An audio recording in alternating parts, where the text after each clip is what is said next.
మున్సిపల్లో ముగ్గురు ఉద్యోగులను commissioner suspend చేశారు. పట్టణంలో వివాదంలో ఉన్న కోట్లకు విలువైన స్థలాన్ని పన్నులు వేయడంపై కమిషనర్ వేటు వేశారు. మున్సిపల్ ఆఫీసులో పనిచేస్తున్న ఆర్ఓ కృష్ణ, ఆర్ఐ గులాం హుసేన్, సచివాలయ అడ్మిన్ సుధాకర్పై వేటు వేశారు. ఈ మేరకు మున్సిపల్ కమిషనర్ సస్పెన్షన్ ఉత్తర్వులు జారీ చేశారు.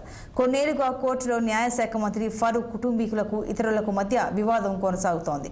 ఫరూక్ వ్యతిరేకంగా పన్నులు ఇతరులకు వేయడంతోనే చర్యలు తీసుకున్నట్లు చర్చనీయాంశంగా మారింది.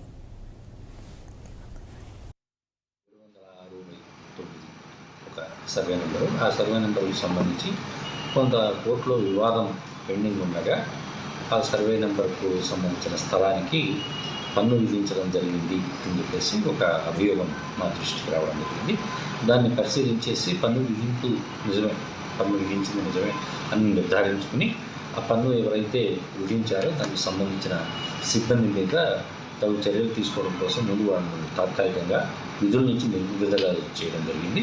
దాని మీద మళ్ళీ వారి వివరణ కూడా తీసుకోవడం, అట్లాగే కోర్టులో ఏదైతే కేసు ఉందో ఆ కేసు ఈ ప్రస్తుతం మనం ఏదైతే స్థలం గురించి మాట్లాడుకుంటున్నామో ఆ స్థలానికి సంబంధించిందా కాదా అనేది నిర్ధారించుకున్న తర్వాత ఉన్నతాధికారులకు మరి వారు దాన్ని కూడా ఎంక్వైరీ చేయించి దాని మీద తగు చర్యలు తీసుకోవడం అనేది ముగ్గురు సస్పెండ్ చేశారు. Revenue officer, revenue inspector, ward administrative secretary.